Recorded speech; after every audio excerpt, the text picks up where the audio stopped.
Good evening and welcome to all of you to Fourth Presbyterian Church and to this evening's Michigan Avenue Forum titled How Love for God Asks Us to Embrace Rather Than Exclude Each Other, an Interfaith Conversation.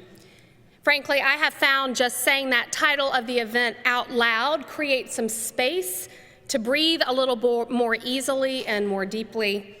Clearly, there exists a need and hunger for this kind of conversation in these interesting days. My name is Shannon Kershner. I'm the pastor here at Fourth Presbyterian Church. And a key historic part of the vocation of Fourth Church is to be one of God's lights in the city. For the last 2 decades, one of the ways we've tried to shine is by hosting Michigan Avenue Forums that are particularly designed to promote civic formation within our larger Chicagoland community by bringing people together to think deeply about the civic and ethical priorities for our communal life. Another way we have attempted to live out our mission is through our high prioritization on building relationships and friendships with people and organizations from all kinds of different faith traditions. So tonight, here with you and with our distinguished speakers, we bring both of these things together, our Michigan Avenue Forum and our treasuring of interfaith work. In a world where it seems that too often neither friendship nor dialogue are occurring between people of different faiths or traditions, our hope is that tonight might be a healing balm or a new beginning or sustenance along our way. Our moderator for our panel tonight is one of my colleagues, the Reverend Dr. Lucy Forster-Smith. Dr. Forster-Smith is a senior associate pastor here at Fourth Church, particularly focused in the areas of adult Christian education and leadership development. Lucy comes to this evening with a great deal of experience in the interfaith world, having most recently served as the Sedgwick chaplain at Harvard University, where she both built up and oversaw a robust interfaith chaplaincy program, while also serving as a senior minister at Memorial Church on the Harvard campus. In many ways, from my perspective, Lucy serves as our theologian in residence here at Fourth Church, because she is always encouraging us to back up and look at the larger questions of our lives of faith. It is why we are so pleased to have her in this role tonight. So I invite Lucy to come forward and to welcome our guests. And again, welcome to all of you.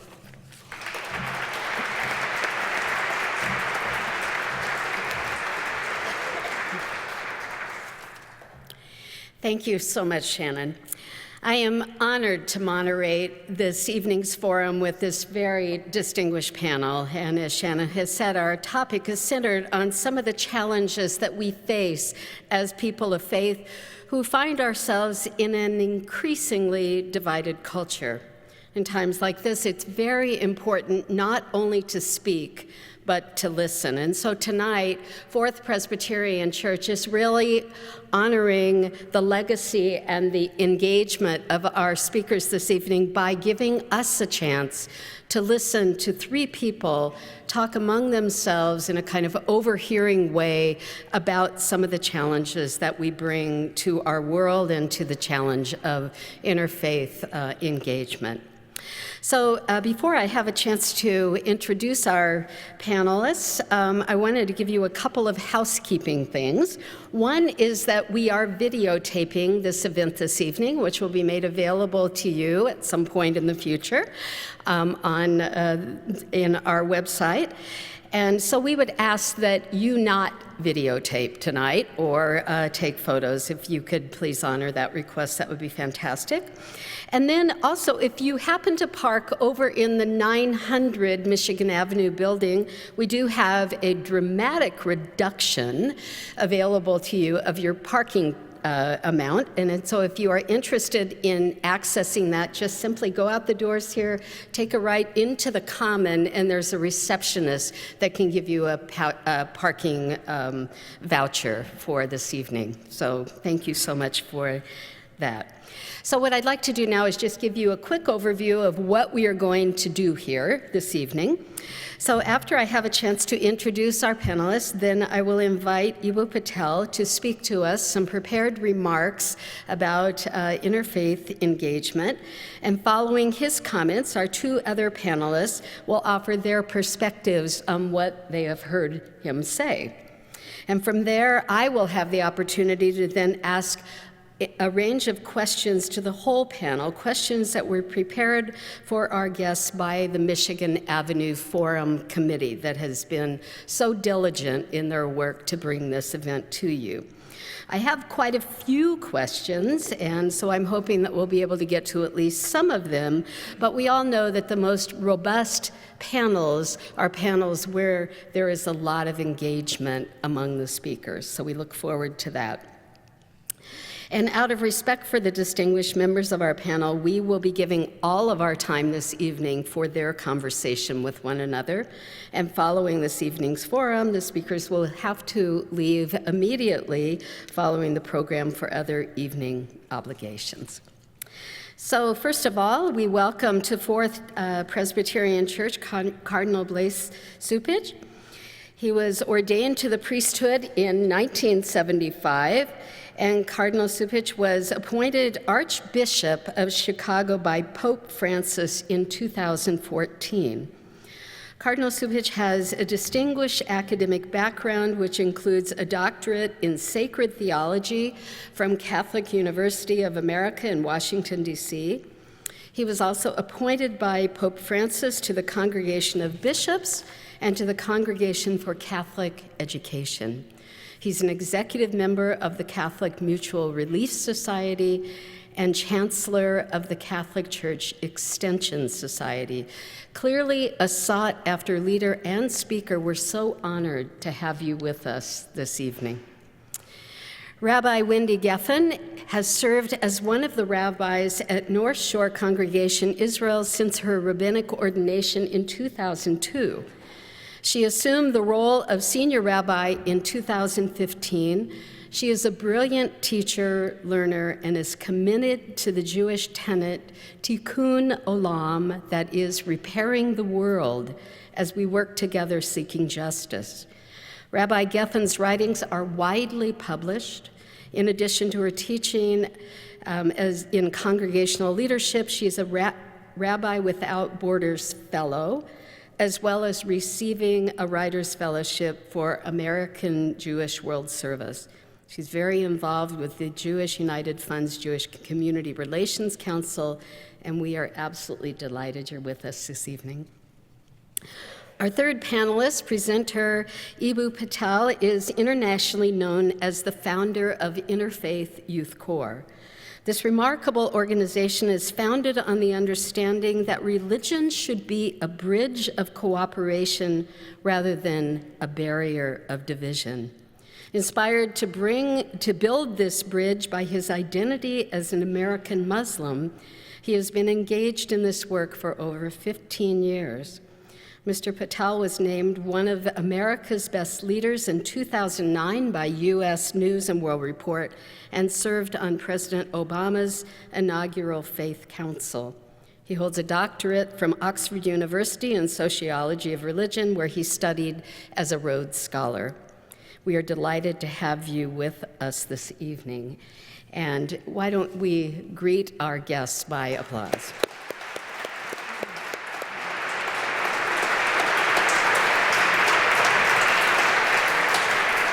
Thank you. And I now invite you, Eboo, if you would present your Bismillahirrahmanirrahim. Well, if you didn't know you were in Chicago already, the comment about expensive parking would have reminded you of that. And if you still aren't quite sure, you just look around the room and you think to yourself, boy, this city has produced a set of remarkable luminaries, some of which have gathered here tonight. Senator Carol Moseley Braun is here, Professor Martin Marty is here, Howard Morgan is here, who's an elder of this church, a past board chair of IFYC, many, many others in this room. We are honored to have all of you. I'm honored to be on stage with Rabbi Geffen and Cardinal Cupich. I'll return to Chicago in a moment. Let me take you for a second to Washington, D.C., September 2015.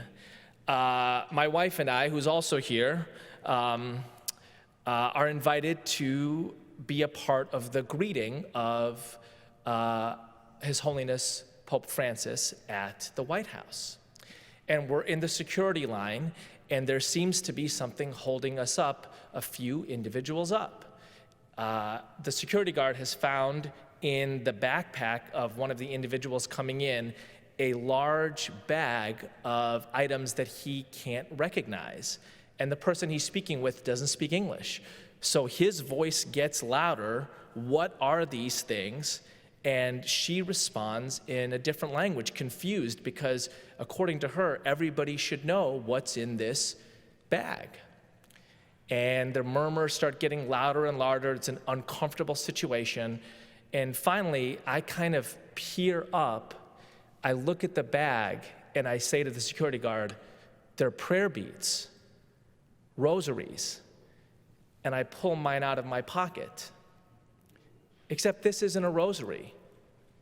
This is a thusbee. These are Muslim prayer beads. But I knew what she was doing. She was from a Catholic church in San Antonio, or Miami, or Fresno, or St. Paul, or outside of Albuquerque. And there were hundreds of parishioners there who didn't have the ability or the money or the opportunity to come be in the holy presence of Pope Francis. So they gave their prayer beads to this woman who didn't have the English to explain to the security guard that they were prayer beads. But she was going to be there to make sure that those beads were soaked in the light and in the mercy and in what Muslims would call the barakah, the blessings of Pope Francis. And why do I know that? Because when the Aga Khan, Hazrat Imam, the living and present guide of my religious community, Ismaili Muslims, comes in his physical, spiritual presence, and people in Jamaat Khanas all over the country and the continent can't make the trip, they will hand their thusbees to people like my mom and to me, and they will say, bring my thusbee to be in the presence of the Imam. So his nur, his light, his barakah, his rahmah, his mercy can infuse my thusbee. And as we walked through that security gate, the woman turned to me and said, in I don't even remember what language, it wasn't English, but I understood, thank you. And I thought to myself, man, I will never have enough thank yous in my system to be able to return the gratitude that the Catholic tradition and other faith communities have given me. I will never have enough days or months or years to say thank you enough. My mom in India was convent educated. That doesn't mean she's a nun. That meant that the people who taught her, who's now the longest tenured professor at the College of DuPage in the western suburbs of Chicago, from the minute she was 5 years old all the way up to college, were Catholics. When she went back to graduate school here in the United States to get her MBA, it's not surprising that it was at a Catholic university, DePaul. In fact, my family is in this country because a Catholic university founded by the priests of the Order of the Holy Cross, built as a modest opportunity for Catholic boys to reach the next station in life in the hinterlands of Indiana, found it in the deep mercy of their heart to let in a wayward Ismaili Muslim graduate student from India into their MBA program. That man would be my father.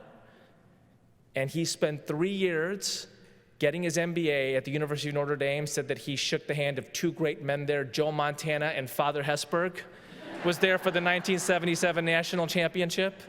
Right?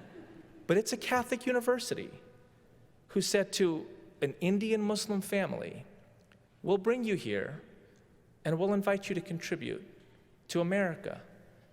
This church, my wife reminded me, when we first got married, we lived 3 blocks from here, directly east on Chestnut in the 850 building. Every Monday night, she would come here to the tutoring program at Fourth Pres, and she would tutor a little girl named Tracy. My wife would say that she'd sit on her lap and look at her, and my wife Schnauz would say, it's time to read, Tracy, and Tracy would say, no. I would say, it's time to read. It's not a surprise to me that when my wife, who got a big fancy job in the law school at the University of Chicago, wonderful place, but decided, you know what? I need to go to a place that recognizes the Muslim value of mercy and compassion and service. It was inculcated in me by my family. It was affirmed to me at Loyola Law School. And she leaves a job at a very high level of prestige and a reasonably high salary to take a different kind of job at a university that had Vincentian values called to Paul, because it was an alignment of values. When I was 17 years old and I would say disconnected from faith, it was the Jewish language of tikkun olam, that what we ought to be doing as a part of religion is repairing the world, that immediately made the most sense to me. What's the story I'm telling? The story I'm telling is that we have the opportunity to enrich each other across our faith traditions. We have the opportunity to be gifts to each other. We have the opportunity to learn and live with each other. And these are not just practical opportunities. These are sacred opportunities. When I had the chance to go visit Father Hesburgh personally a few years ago, I sat with him on the 11th floor of Hesburgh Library, big signs that said no smoking. He didn't seem to mind. He had a big cigar lit on the ashtray. Figure if you get a library named after you, you can smoke cigars in it. I asked him, I said, I want to thank you for the opportunity to be here, literally in this nation, right? You made the decision that this university was going to open up to non-Catholics. Why'd you do that? And he pounded on the table and he said, the Bible says, blessed are the peacemakers. Catholic, small c from the Greek, means universal. Catholic with a large C is my particular faith tradition. The challenge of all of us is to connect the large C, or whatever the large letter is in our particularity, the large I in Islam, the large J in Judaism, with the idea of the universal. The large C Catholic particularity to the small c Catholic universal. And he said, this is not just a practical challenge, this is a sacred opportunity. This is the will of the Creator. It reminds me of a story from literally the beginnings of Islam, that when the Prophet Muhammad, may the peace and blessings of God be upon him, in the year 610, in one of the last days of the holy month of Ramadan, feels a force grip him and say, Iqra, and he finds words coming out of his mouth that he doesn't fully understand. And he is scared, thinking that perhaps he was possessed by a demon, and he goes back to the person he loves and respects and trusts most in the world, his wife. And his wife says, I don't know what's happened to you, but I know for sure you haven't been possessed by a demon because you're too righteous a man for God to let that occur. So we will take you to my uncle, Waraka, who is learned in the scriptures. And Waraka will interpret this mysterious situation. And here is this old man wrapped in desert robes in the middle of Mecca. And Khadija brings the shaking Muhammad to him, tells the story.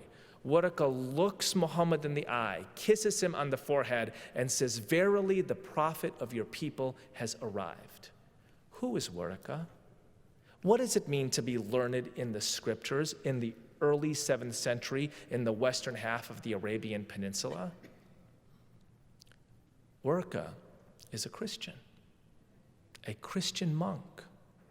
The first person to recognize the prophethood of Muhammad is a Christian, a man, the sources suggest, who never converts, the prophet never asks him to, simply recognizes the emergence and flowering of a new civilization in his midst. How can we not see relationships, enrichment, life together, gift giving, as part of the intention of the Creator, as part of the holiness at the center of this tradition? It's at the center of our city. It was Archbishop Cody who marched with Martin Luther King Jr. on the west side of Chicago. It was a synagogue on the west side of Chicago in Marquette Park that gave them shelter when people were pelting them with racist slurs and with bricks. Senator Mosley Braun was there. 18 years old, her parents told her not to go. She was like, I'm gonna go be next to Reverend Martin Luther King Jr. My kids are here. When I tell you not to go somewhere, you should listen to me.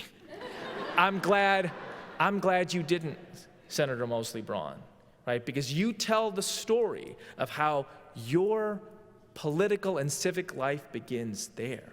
When you saw this man in his courage go down on a knee, hit by a brick in the head, stand back up, wipe the blood off, and keep walking. In fact, see a group of people screaming slurs on the street, escape his security detail, approach them and say, you're so smart and good looking. Why would you want to act like this?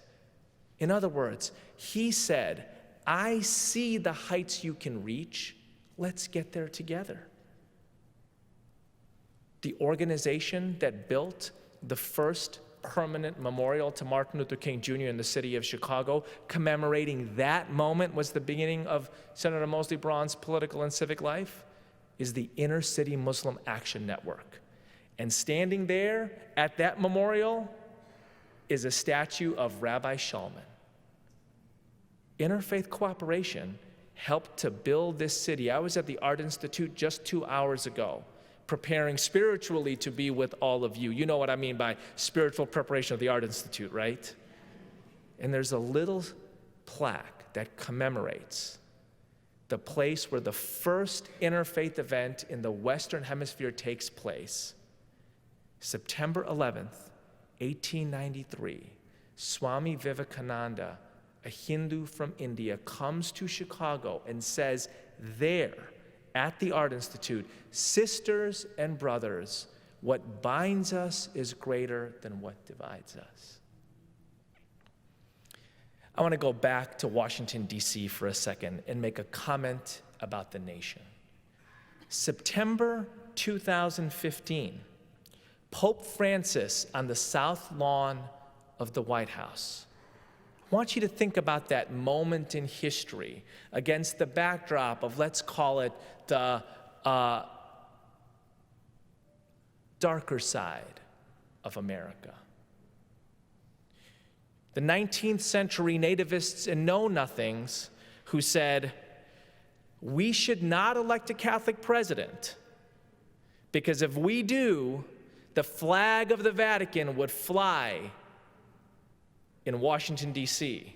I thought of that as I was flying the flag of the Vatican. The darker side of America that said, if we emancipate black people, they could be our political leaders one day. September 2015. If we end bigotry against Jews and Catholics, who knows what positions of influence they might wind up in? Can I remind you that in September 2015, every single member of the Supreme Court was Catholic or Jewish? Every single one? Somebody wake Lyman Beecher up from the grave and tell him the nightmare came true. And we are glad for it. The entire presidential line of succession. John Boehner, or was it Paul Ryan at the time? Doesn't matter, he's still Catholic. The Secretary of State, John Kerry, the Vice President, Joe Biden, every single one's a Catholic. Literally, some of the greatest biases and bigotry in American history, anti-black bias, anti-Semitic bias, anti-Catholic bias, here they are enriching the nation. America wins when people from different backgrounds contribute. We're not a melting pot. We're a potluck dinner. What a nightmare if you spend all day making your best dish, you show up at the potluck and there's this giant vat that melts it into what everybody else's best dish was supposed to be, right? We're a potluck dinner. We win when people from diverse backgrounds contribute. That's the only way the nation feasts. And it's not just what we do in America. It's what the Creator would have us do for each other. Jazakallahu khairan. May God give you goodness. Thank you.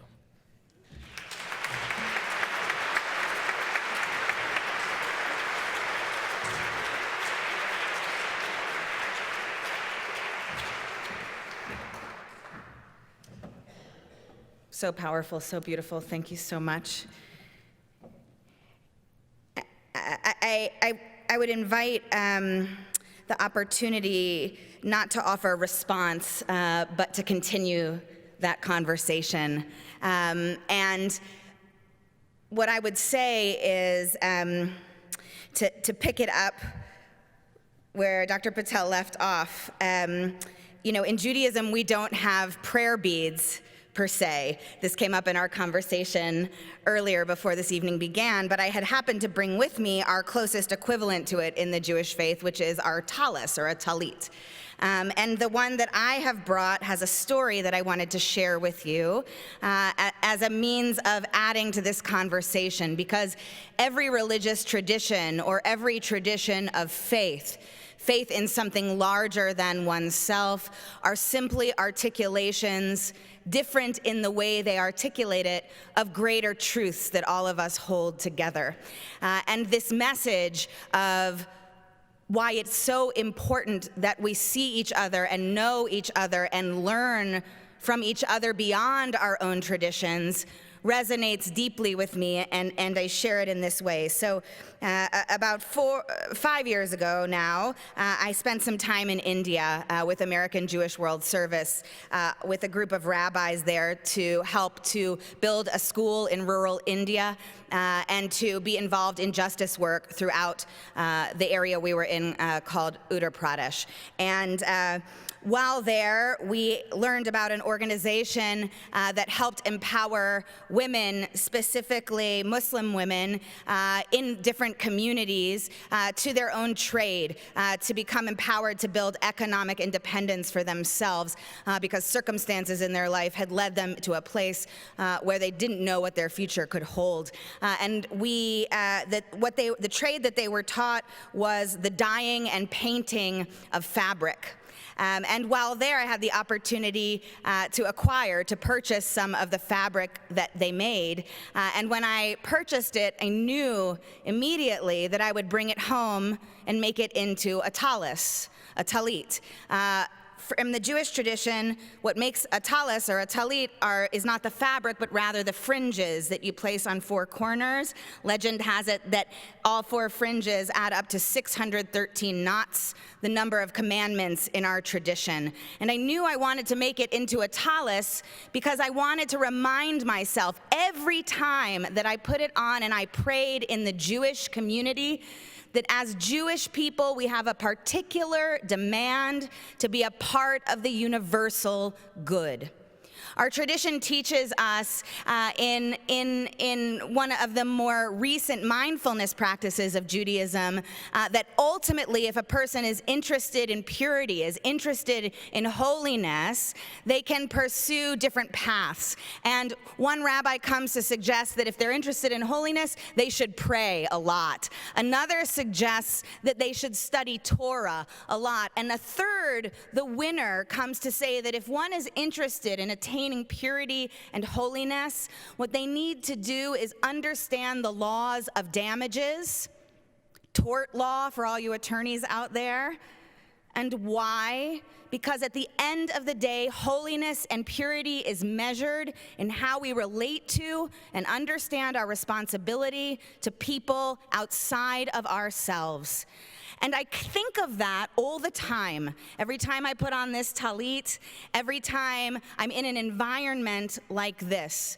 So we live at a moment that is interesting, as Pastor Kershner referred to it before. And there is much to be said about the state of our nation, the state of our world. But I'd like to conclude my remarks with an invitation for us to think about the state of our relationships in proximity to this space right here, right now. The rabbi of my rabbi in the 1950s shared a story. He was a student rabbi in rural Mississippi. he gave a stirring high holiday sermon titled The Fatherhood of God and the Brotherhood of Man. And everyone in the congregation was incredibly inspired by it. So inspired that it inspired the rabbi of my rabbi to suggest to his board of trustees that they create in this Mississippi town an institute for all of the different faith leaders. And he suggested it to his board president. The board president said to him, "All of the different faith leaders?" And the rabbi of my rabbi said, "Yes, of course, all of the different faith leaders. That's the whole brotherhood of man part of the story." And the president of the congregation said, "White and black faith leaders?" And the rabbi of my rabbi said, "Yes, white and black faith leaders, Jewish and Christian faith leaders." There were no other faith leaders in the community other than Jewish and Christian at the time. And the president of the congregation said this in response: "Son, you have to be careful when things get specific." So I want to suggest today that if we are to do anything, that we get specific. That we start to think not only about the grand consequences of what is at stake, but in the nitty-gritty truths that we each have and the opportunities we each have around us all the time. In this room right now is incredible diversity. It would be amazing if at the end of this evening, when we walk away, if everyone in here can meet another person of a different faith background, learn a name, learn a story, enrich each other with something that your tradition has to offer so that it might enrich someone else. When we reweave the fabric of our community back together, community by community by community, that's when we restore our world. That's how we repair the world. And that's the truth of any and every great religious tradition. Thank you very much.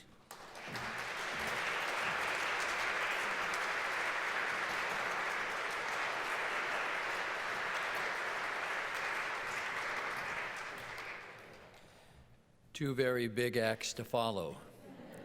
First of all, I just want to say how grateful I am to be invited and honored to be here. I was saying to the staff here that the last time I was in this beautiful church was for Ernie Banks' funeral, and sitting right up here, and it was a very memorable event. As I hear the words of our distinguished speakers, there are a couple of words that come to mind as I look at the whole topic of how is it that we can embrace each other in the love that God wants us to have, but also to learn more about ourselves in doing so. And the first one is encounter. It's not just a matter of loving and saying that we love, but the actual interaction, and we heard of that in some of the stories here, of people coming together and actually encountering one another. I was asked beforehand, as we were sitting in the green room, why I accepted to come here, and I said, because I'm always curious about someone, about people who are different, about meeting new people, because I have found that I learn more about myself in those exchanges. And if you look at the scenes, the various scenes in the scriptures, there are moments in which God comes into human existence as people encounter each other. That very first scene where we see Abraham and Sarah childless, and those three guests who come out of nowhere, and they encounter the stranger, and life and the promise that Abraham has given is realized as a result of that. And I think today we need to look at that notion of encounter, because we're living in silos. We're not only disagreeing on issues of the day, but we're separated and living in different zones where we have different sources of information and news, and we're really not engaging one another. But to see it not as a task, but as a blessing. Every so often I like to go over to Lurie's Children's Hospital, not just to visit the children who are there and the parents who are so noble in their support of their children, but also the healthcare workers and the generosity that they exhibit day after day, and the suffering that they have to see and endure. One day as I was walking down the hallway, a man came out of his room and with his child there. He was a Muslim man. And he said, "Would you like to come in and visit my daughter?" And I said, "Sure, I'd come in." And so I did, and we sat there and got to know them, said a prayer. And he walked me to the door, and he said to me, "Are you a bit curious why I asked you to visit?" And I said, "Yes, I was, but I didn't know how to ask." Well, he says, in our tradition, whenever someone visits the sick, especially a sick child, it's a blessing. I wanted to give that blessing to you. Well, here I thought I was doing something. He was doing something for me. So the whole notion of encounter is something that we should recapture in our faith traditions, but also in our society.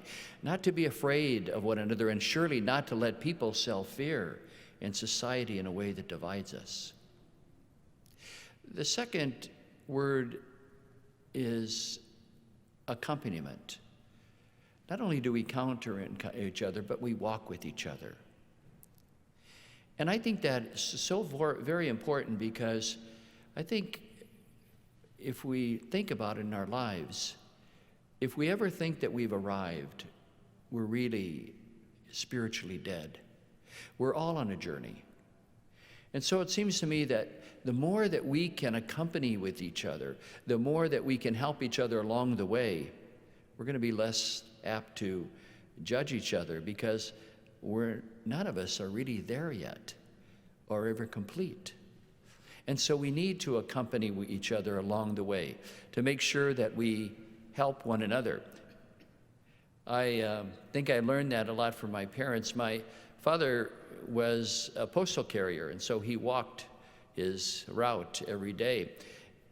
When he was 48 years old, he was struck with Parkinson's, and he had to retire. But he didn't give up. He got himself fit again. He took exercise. He got medication right. And he decided to do a lot of volunteer work in visiting people's homes to see how they were doing. And a lot of the folks that he visited were not being nourished very well. They were living by themselves. And so a new program was coming in the 1970s called Meals on Wheels. And so he went to the county board, and he said, "We can really help these people. You know, they're undernourished." They didn't want anything to do with it. Didn't want this government bureaucracy. So he did what any individual who had their door slammed in their face, he got mad. And he ran for office. He ran in the party against the county commissioner who was against it. He beat him by 26 votes. He served 3 terms, became the chair of the county board, and they have Meals on Wheels today. But he did that, and I learned so much from that, that he realized that he wasn't going to be stopped just because of his illness, and he surely wasn't going to be stopped in helping people, because he was walking with these people, much like he walked every day on his mail route and saw people each and every day. And so accompaniment is important. And the last word is integration. Not only do we have to walk with each other, but we have to look for a way in which we do enrich our lives, that we begin to see each other as family. Recently, there was this synod in Rome of the Amazons. I don't know if you've been following it, but instead of having a synod in the Amazons was brought to Rome, and the Pope wanted to make a point there. He said the people on the margins should not be ignored. They have to come to the center. And the people there at the synod talked about an integral ecology, not just in terms of the natural ecology and the ecosystem, but a way in which we all live together so that we have a social ecology that is integrated as well. And that's really how God works. God works when we see ourselves as family, when we see the connections that we have with each other. For 12 years, I served as a bishop in western South Dakota, where there are 5 Indian reservations, and I learned so much from the Native Americans. Great sense of humor, wonderful sense of family. Whenever they would get together, and even after heated arguments, they would always end by saying in Lakota, "Me dakuasin," which means we are all relatives. They wanted people to remember that, no matter what the difference was there, that they were all related and they're all relatives. We need that kind of discussion today, not only in our faith communities, but in our nation, to remember that we are relatives. We are related to one another, no matter what our traditions are. And we're on this tiny speck of cosmic dust swirling through the heavens in the great universe of God. And we really need to recapture how, in fact, we are all relatives. Thank you.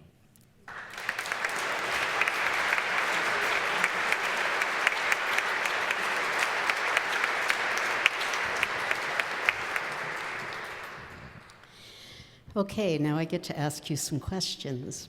And actually, this wasn't on the script, but I'm going to go off script for a minute because I think it's a pretty important question. So we live in a time when a lot of young adults, particularly, are really stepping away from religion or feel like, particularly the religious traditions that you are representing tonight, may be rendered mute or basically irrelevant. So what's the strongest case you can make tonight for us in terms of being able to step out of this place and be convincing out of the particular faith traditions that you carry for this new generation of nuns, N-O-N-E-S? I'd like to begin by saying, take it from the opposite. When people see people in religious factions fighting with each other, young people are alienated by that. They don't want any part of it. So we have a responsibility, it seems to me, to make sure that we lower the temperature if we have divisions within our own communities and the way that we speak to each other. I think young people are alienated by that, and name-calling and exclusion, and where we begin to, in some way, speak disparagingly of one another. But the other thing is, I've talked to a lot of grandparents.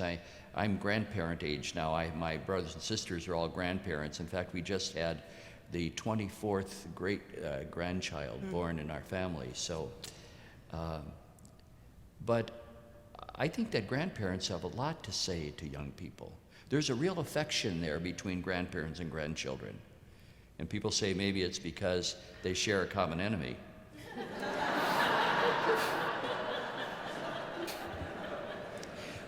But for you as grandparents to talk to your grandchildren of why your faith has made any difference to you, to be able to say how it's got you through life, and something that you as a gift want to make sure that you pass on to them, I think that kind of personal encounter is key. I would just say, I think I won't speak for the we, I'll speak for the me. I think rabbis like me of large synagogue institutions have a lot to learn from the nuns. And I think the nuns actually offer an amazing opportunity for any heavy institutionalized religious practice to think differently, to think more expansively, to widen and broaden the tent. You know, the studies of the nuns, they're called nuns, but many of them pray daily. Many of them believe in a force that is larger than themselves, that I would attach the letters G-O-D to, however they would want to define that. They seek to explore and come to terms with faith on their own. They're not looking to be told about it. They want to, as Abraham Joshua Heschel would say, experience it. And so, if anything, my answer to that question would be, don't talk to them, listen to them. I don't mean, don't say anything to them. You should respond to them and converse with them. But at least in my experience, my own faith tradition personally, and our congregation's whole operative understanding has been so enriched, not just by young millennial and Generation Z Jews, but by the larger community of young adults, whether they be part of faith systems or not, in encouraging us to be in the 21st century and thinking even beyond that. I better have something to say about this, right? Yes. My day job is I lead something called Interfaith Youth Corps. I have board members here and staff members here, so they're thinking to themselves, dude better speak up, right? So sometimes my night job and weekend job too. So the core insight of Interfaith Youth Corps, which is based here in Chicago. We work on college campuses across the nation. We've got wonderful alum in the audience, and we inspire, nurture, network, train young people to be interfaith leaders, which is to say people who have the vision, the knowledge base, and the skill set to build bridges of cooperation between people from different backgrounds. One of the things I love to say is that bridges don't fall from the sky or rise from the ground, people build them. Mm-hmm. And if you want a generation of interfaith bridge builders, you have to inspire and educate and train and network that generation. So that's the work that we've taken on for ourselves. And I still think my wonderful mom who's here, she kind of still scratches her head a little bit and she's like, you started an organization called Interfaith. I couldn't get you to go to Jamaat Khana for anything when you were 12 or 13, right? And I probably took a 10-year hiatus from faith. I was never hostile. I was just disconnected. And I think, I had a whole bunch of scales falling from my eyes moments.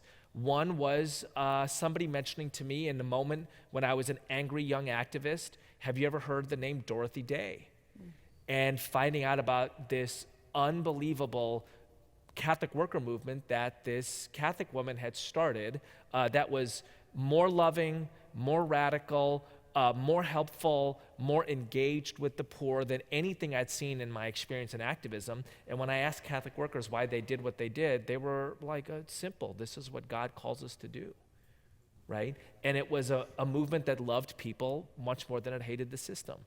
And as I looked across my heroes, right, from Thich Nhat Hanh to Martin Luther King Jr. to Jane Addams to the Aga Khan to Fareed Essek to Malcolm X to across the board, they were almost all people of faith who started their work when they were young. Virtually all of them, right? Now there's plenty of people who are not specifically part of a faith tradition also, right? But I think that at that time in my life, I was 21 or 22, it just struck me, what is it about Buddhism and for Thich Nhat Hanh, the Black Baptist tradition for King, Judaism for Abraham Joshua Heschel, Catholicism for Dorothy Day, a kind of Quaker idea of Christianity for Jane Addams that inspired their work and that sustained their life. And could we have a movement of today's Jane Addams and Dorothy Days and Martin Luther King Jr.'s and people who have deeply ethical worldviews who are not connected to religious traditions, like, for example, A. Philip Randolph, who could do that. And that's the work of IFYC. I will say that, when I was 22, I felt like I had discovered a lot of things that after I went one more click in, I was like, oh yeah, this is 1,000 years old. I'm just reading it now, right? So I was like, to my parents, I'm like, how come you never told me Rumi was a Muslim poet? They were like, we told you when you were 9. You just didn't listen, Which is one of the reasons my wonderful kids who are here, we are not ending religious education lessons anytime soon. Because at one point, you will say to me, how come you didn't tell me that the Muslim youth movement played such an important role in liberating South Africa from apartheid? And I will say, I did. I told you when you were 10, you just didn't listen. And I will not have the opportunity to say that to you when you are 25 if I don't have religious education classes with you when you are 10. So it is my opportunity to tell you now things you will realize in 15 years and thank me for. Well said. Well said. So you do have to be careful when things get specific. Great quote.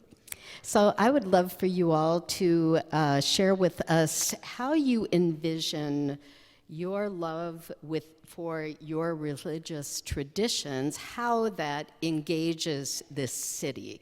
Number one, what do you think are the biggest challenges in Chicago right now in terms of issues that are broad and deep, but then how does your faith intersect with some of those issues?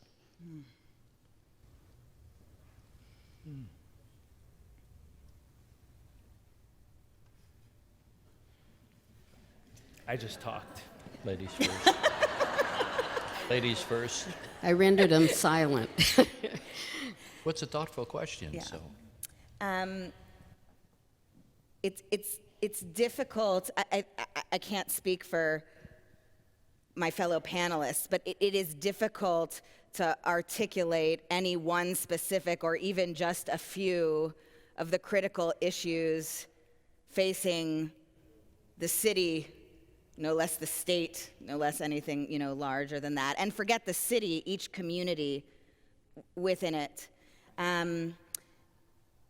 For me, and I'm probably I probably shouldn't be the first one speaking in this case, or in some respects maybe I should be, because geographically I'm the most removed from the city. My congregation is 19 miles north of here, on the shores of Lake Michigan, in a beautiful little bubble called Glencoe, Illinois. And in that respect, that's why I say, I don't know who I am to speak to that, but then I'll offer the counterpoint that says, all the more so is my community one that I believe must be reminded and invited and invested in understanding our part of being a part of the larger metropolitan Chicago area. And if anything, the parts of the love of my own religious tradition that compel me, and I'd like to think compel our congregants to be invested and involved in the work in Chicago, and we could pick any number of focus areas, but ultimately, whatever that would be, the love of our tradition or the idea behind our tradition that compels that, I think for probably most Jewish people would be the idea that from our interpretation of the Torah, our Hebrew Bible, our sacred text, we're commanded 36 times to not love the neighbor as ourself, but to love the stranger as ourself. And the 36 idea is important in Jewish tradition because the number 18 means life, and 36 is 2 lives. And so ingrained, and this is not advanced Judaism, this is sort of core Torah text, is that the idea embedded for all of us is that we are all made from the same God, the same source. We are all relatives. We are all siblings. We share the same makeup. But we build all these constructs that belie that truth. School districts, zip codes, names of towns, names of silos, whatever they are, that help us to believe that we're disconnected. But we're not disconnected. My synagogue has a relationship with a church in Lawndale that used to be the first Romanian synagogue, where many of our current congregants have family roots. The church is now the Stone Temple Baptist Church, and over the years we've developed a really wonderful friendship with their community, where we're able to, anytime something comes up in that community, respond, not because we have a relationship in name, but because we have each other's cell phone numbers. So for me, I don't know. I couldn't name one thing, but all of the motivation to be connected and to be invested in the work comes from the operative understanding that when we remember to love, not just the one who is similar to us, our neighbor, but the one who is different from us, the one who we would otherwise fear, our stranger, as we would love ourselves. In that way, we fulfill God's will. And for me, that's really the core of motivation for most things. Thank you.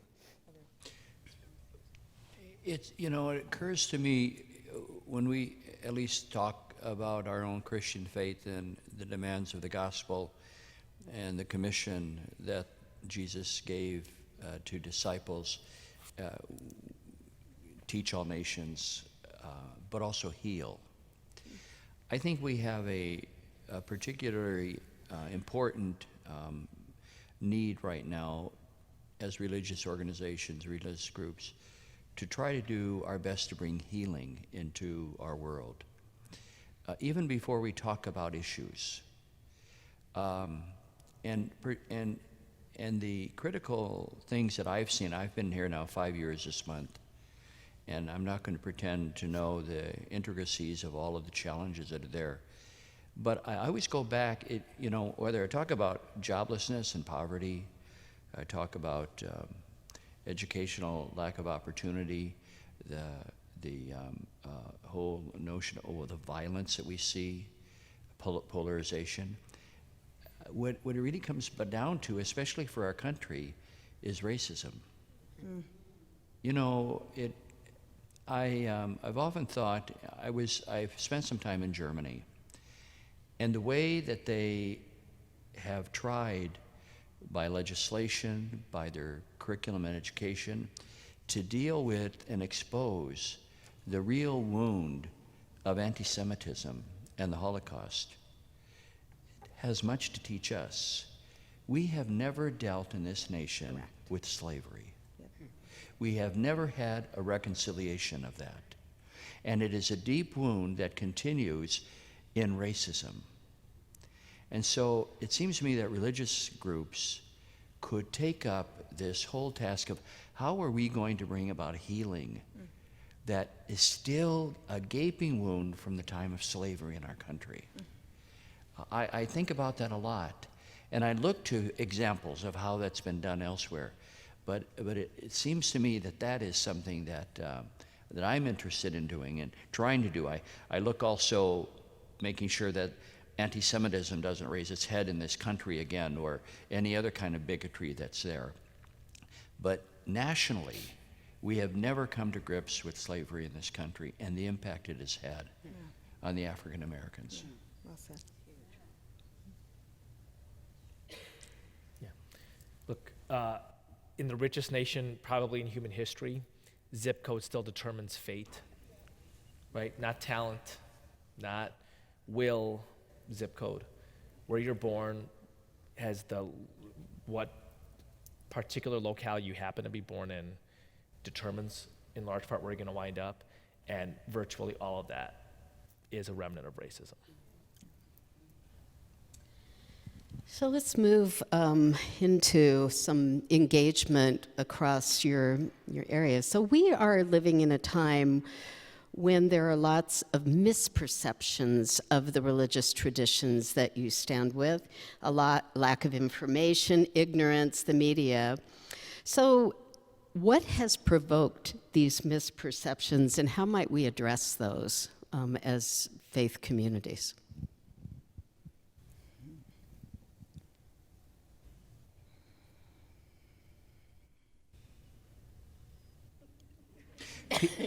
People feel safe in their ignorance sometimes. I think they feel safe in there because they don't want to have to learn anymore or be stretched or whatever, and so they kind of feel safe in their zone.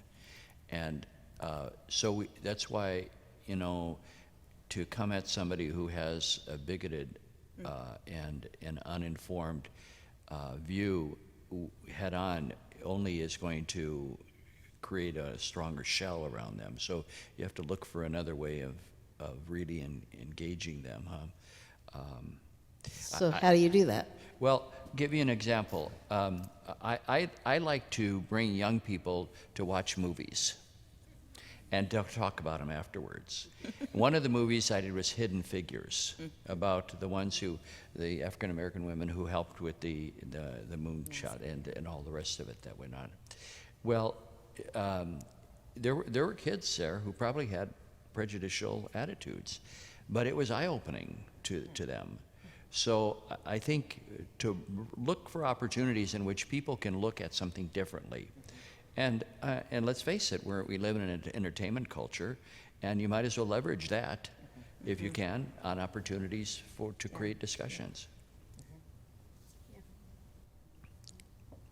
I was just going to add to that, as Cardinal Cupich was saying, like it helps, that people feel safe in their assumptions or in their constructs, whatever they are. And I was thinking, it's not just that they feel safe today; they really are safe. It's not just, I think that's one of the things we're seeing change. Like it's so hard to penetrate in to a different filter bubble, to a different silo, to the other side, whatever that is, in any given idea. And it's this, I learned from the Chicago Community Foundation this past year, they have these just devastating statistics about Chicago, and that from where we are now, if you go 6 miles west, the life expectancy is 16 years shorter. Right? 6 miles west of here will take 16 years off your life. And the community of young people in the 6 miles west of here neighborhoods, the numbers of them who've seen Lake Michigan is slim to none. And so between your remark about zip codes and your remark about feeling safe in our bubbles, they're not imaginary. They're just so real, and it is immensely difficult to penetrate them. I had a congregant in my office yesterday whose son is at college, encountered another student who publicly offered an anti-Semitic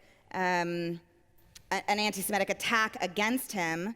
And the university did what it needed to do, but the son and the family were left wondering, what can they do to change this other person's view? That's what they were interested in doing.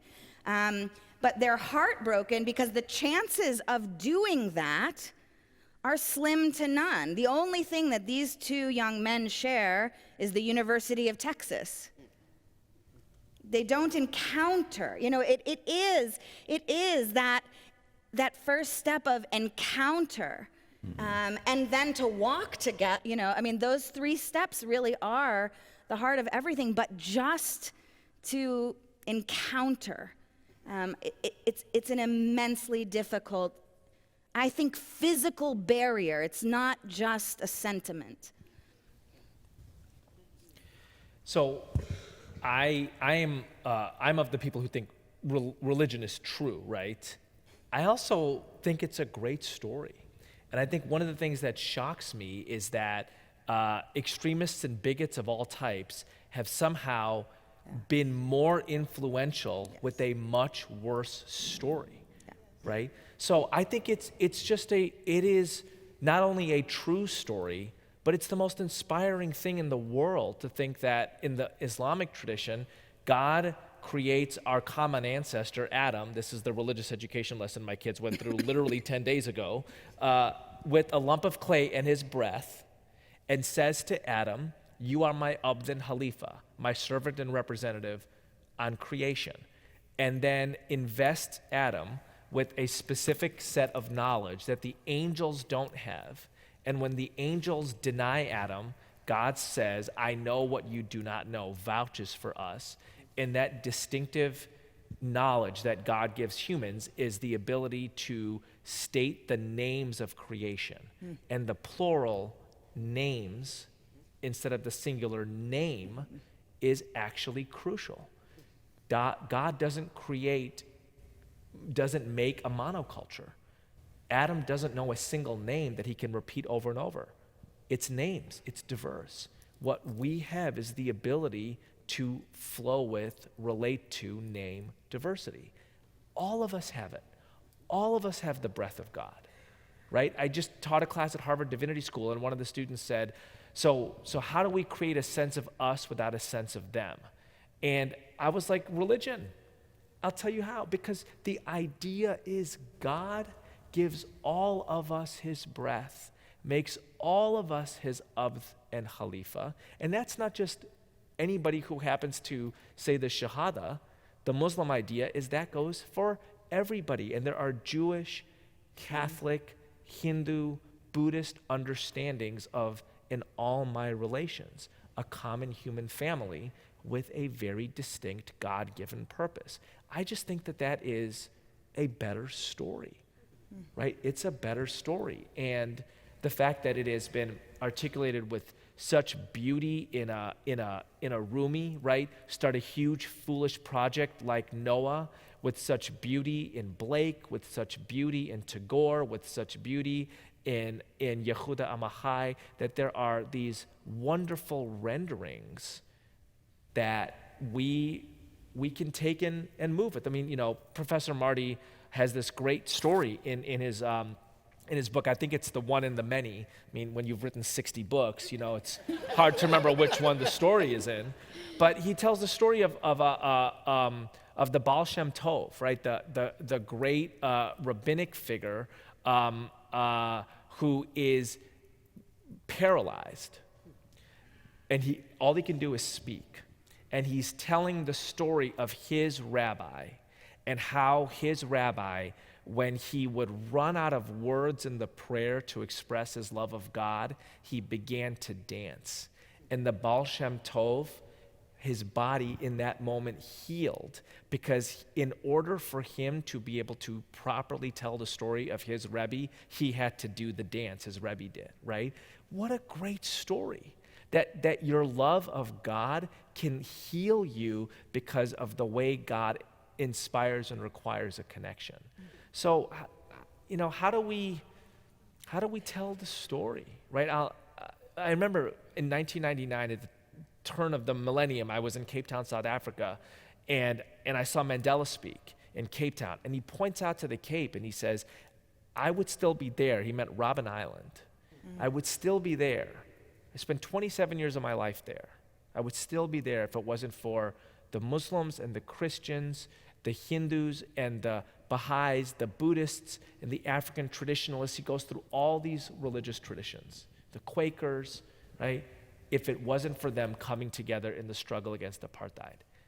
And I thought to myself, like, I'm in grad school at a fancy place. I'm 24.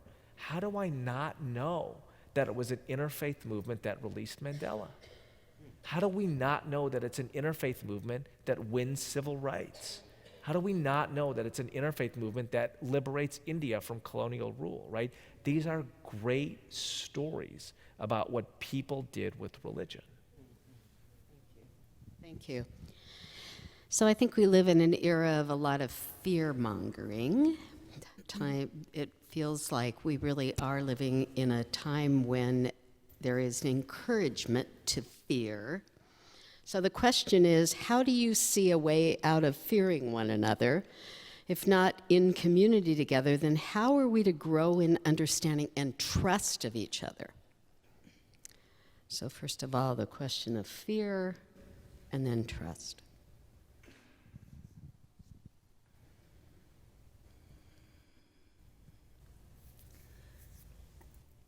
I think in some respects, fear has a place, right? If we're being chased by a tiger, there's a reason to be scared. Seriously, if we're in danger, if we're actually under threat, there's a reason we as animals have the instinct of fear. But fear is an animal instinct. It isn't an evolved instinct.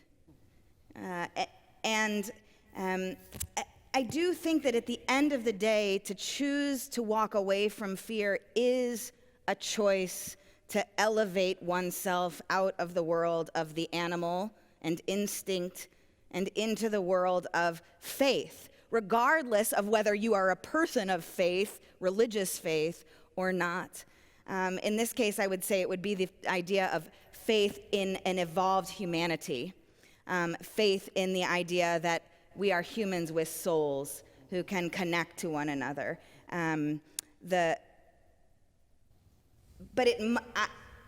I feel that it must be a conscious choice.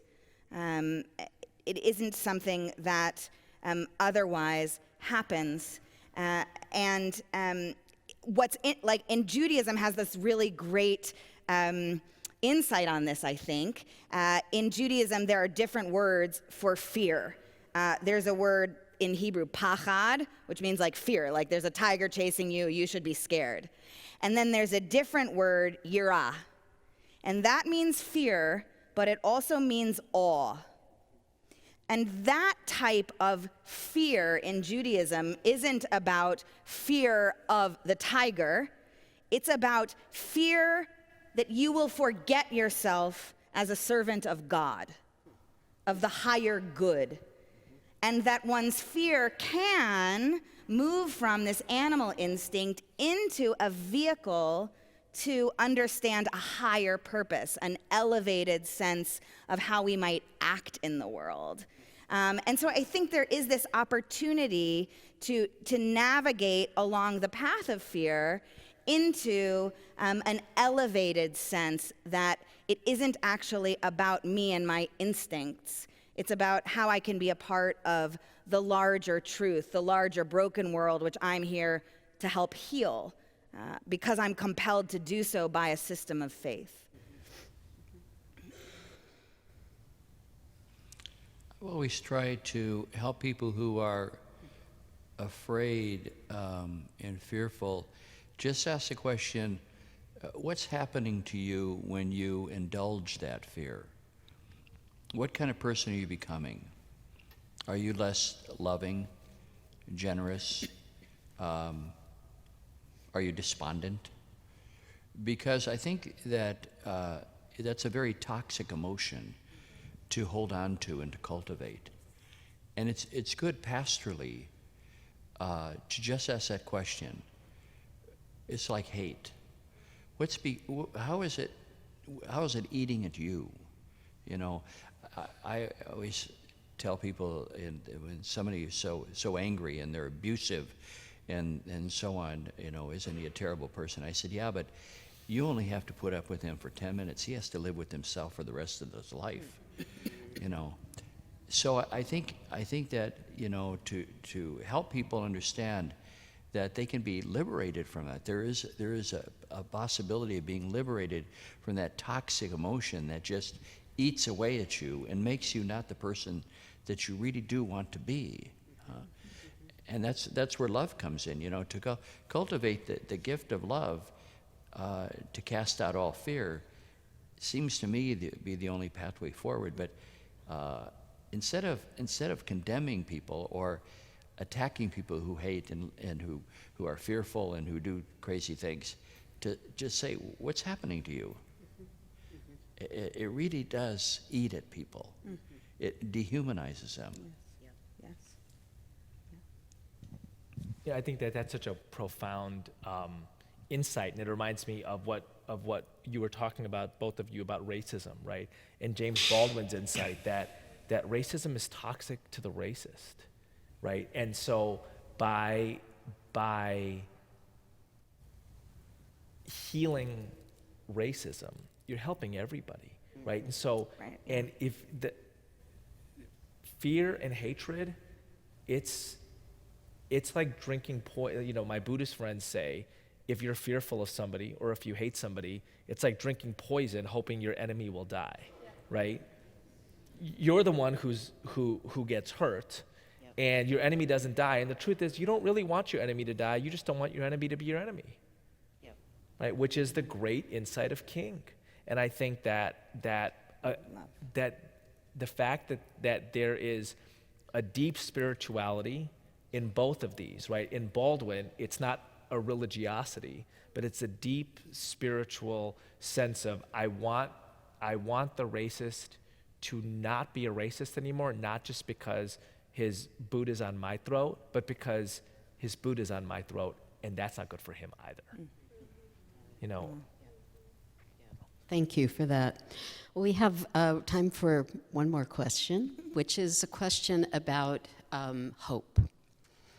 So we live in a sort of time, I mean, I have to get personal here for just a moment. I wouldn't do this as a moderator, but last evening my husband Tom and I were sitting at our dinner table with our daughter and looking out at the world and looking out at things like issues with the climate, for example, or with the way that people are really just kind of proud that they're pretty hateful of other people, or living in a world, well, we don't need to name the issues, you know all the issues, but we were feeling really, really depressed at the end of the conversation with not a lot of horizon of hope, and we're both pastors. So, you know, there it is. So standing here thinking about what is the horizon of hope that we need to be looking toward, not in a Pollyanna-ish way, not just, oh, well, it's all will be well, you know, but what do you, out of your faith traditions, anchor or pin your faith and your hope on for a productive, a healthy, and a hopeful future?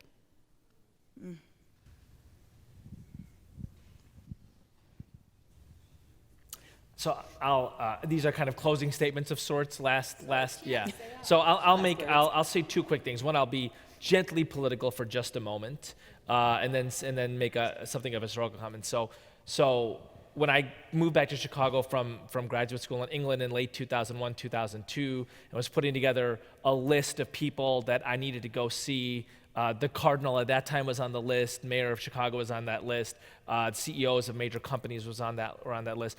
Who would help me start IFYC. A couple of people were like, "You should go see this guy named Barack Obama."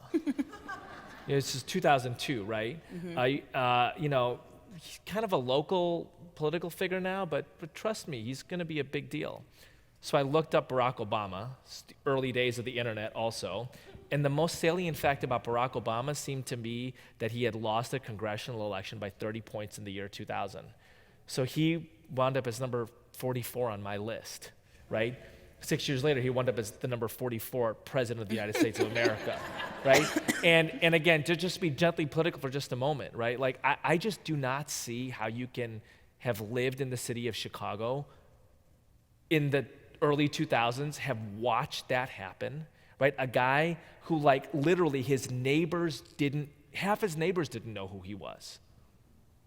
And then he becomes president of the United States, and he didn't come off the Mayflower, and his daddy wasn't a billionaire, and, you know, that's like the most unbelievable thing. I once ran into Gary Wills. I actually asked this of Mark and Marty too. I said, is Barack Obama the greatest story in American history? Long pause. These are esteemed historians. They're going back through lots of files in their head. After about 3 minutes, they're like, yes. You know? The greatest story. So I just don't, it is hard. It is, I think, if you're generally in that understanding of what America should be, maybe not even policy-wise, but just like the story of a nation that welcomes the contributions of diverse people.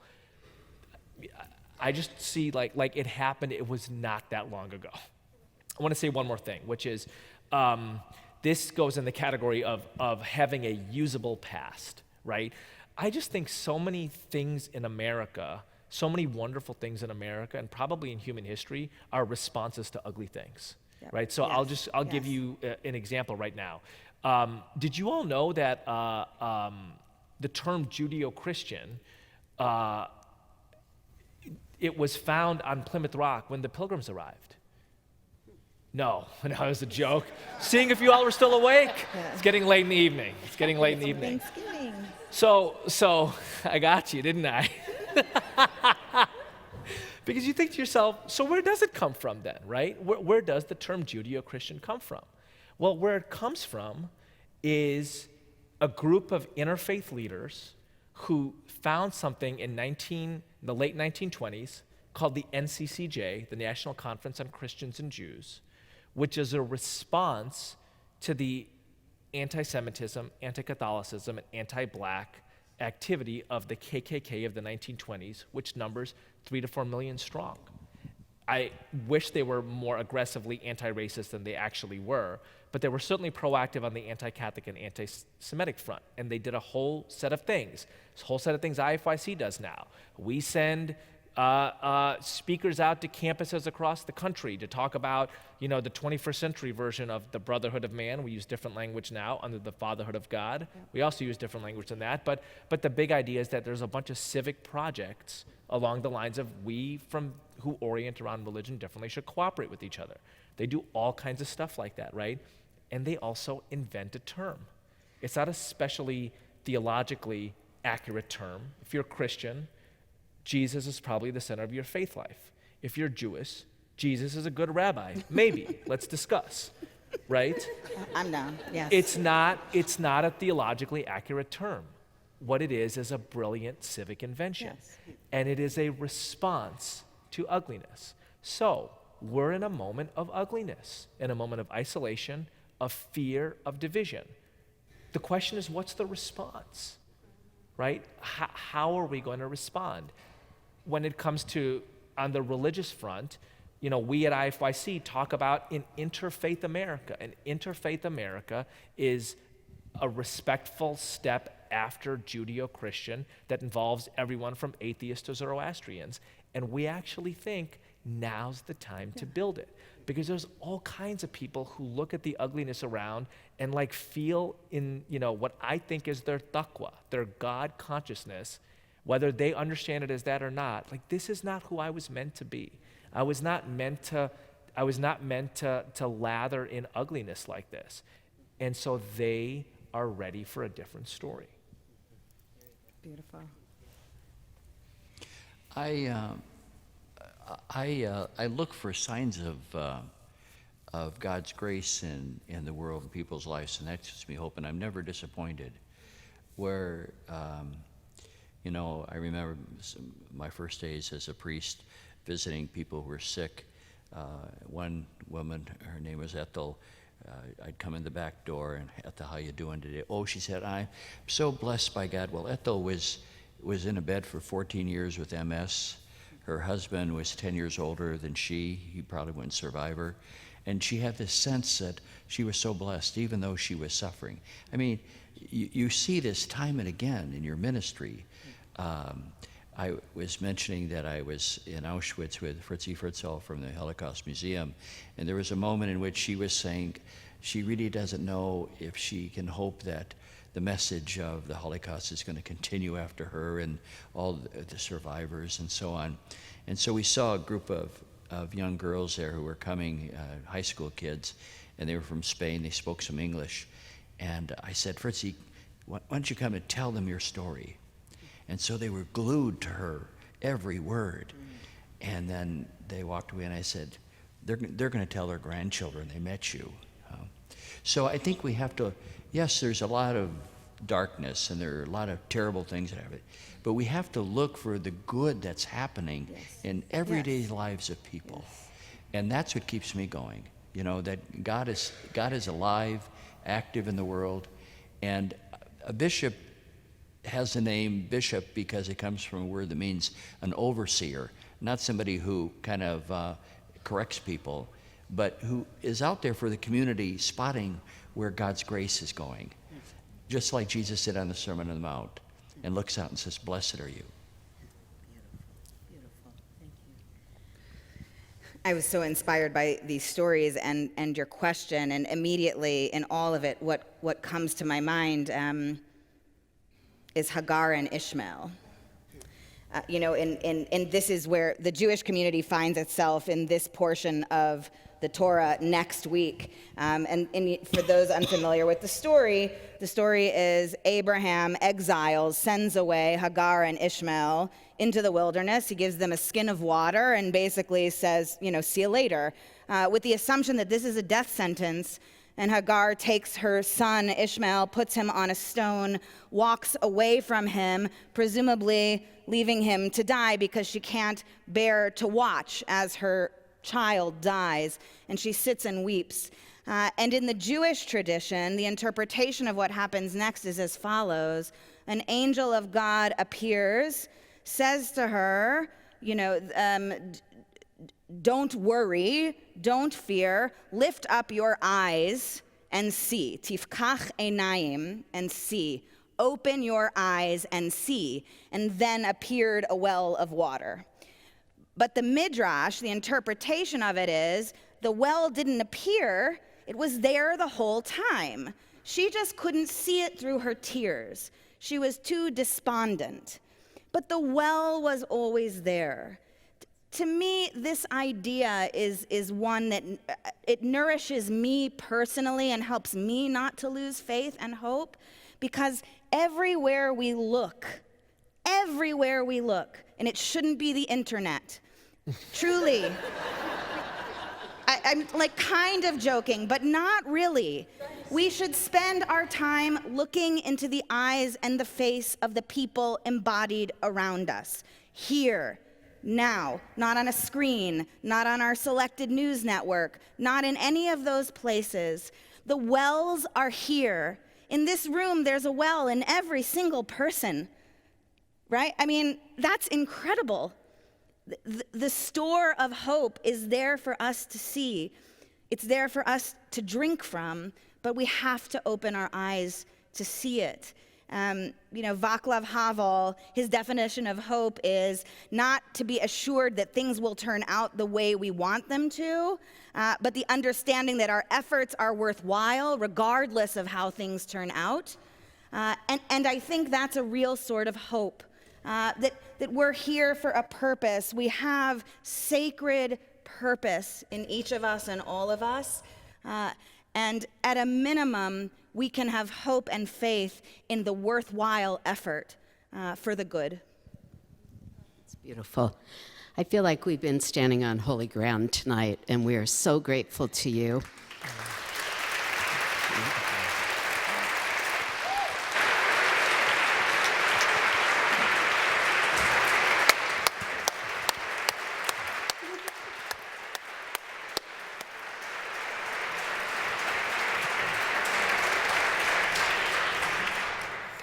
I do hope that you will take Rabbi Geffen's advice and have a few encounters of your own as you leave here, and open your own eyes to the beauty and to the hope-filled springs that do well up in each of us. We are so grateful that you have been a part of this encounter tonight, and I can say to all of you, thank you for your insights, for your teaching, for your stories. Man, my congregation's going to hear them again. I was taking a lot of notes for preaching. And also for your deep faithfulness. And so I think one of the ways that I also find hope in these days is that we can draw courage from one another, because none of us are in this by ourselves. And so we are grateful that we are all relatives and siblings. If you're interested in another interfaith encounter, we will actually be hosting the 21st year of our Interfaith Thanksgiving service. So for 21 years now, this service has traveled around to neighborhood faith communities here. And this year we have the opportunity to host. It's the Tuesday before Thanksgiving on November the 26th at 7 p.m. in the evening. Chicago Sinai, our Reformed Jewish congregation just down the street, will be providing with music. Someone from Holy Name Cathedral will be preaching. We will also have leaders or participants from the Downtown Islamic Center or for the Council of Islamic Organizations of Greater Chicago. All of you are welcome. So this is something that we do every year. This is the 21st year, and we just get to be able to be the host this year. So it'll be in this space again on Tuesday, November the 26th at 7 p.m. So come and have another encounter, stand on some other holy ground, and let us indeed be thankful for the blessings of being human together. But again, thank you, and y'all go in peace.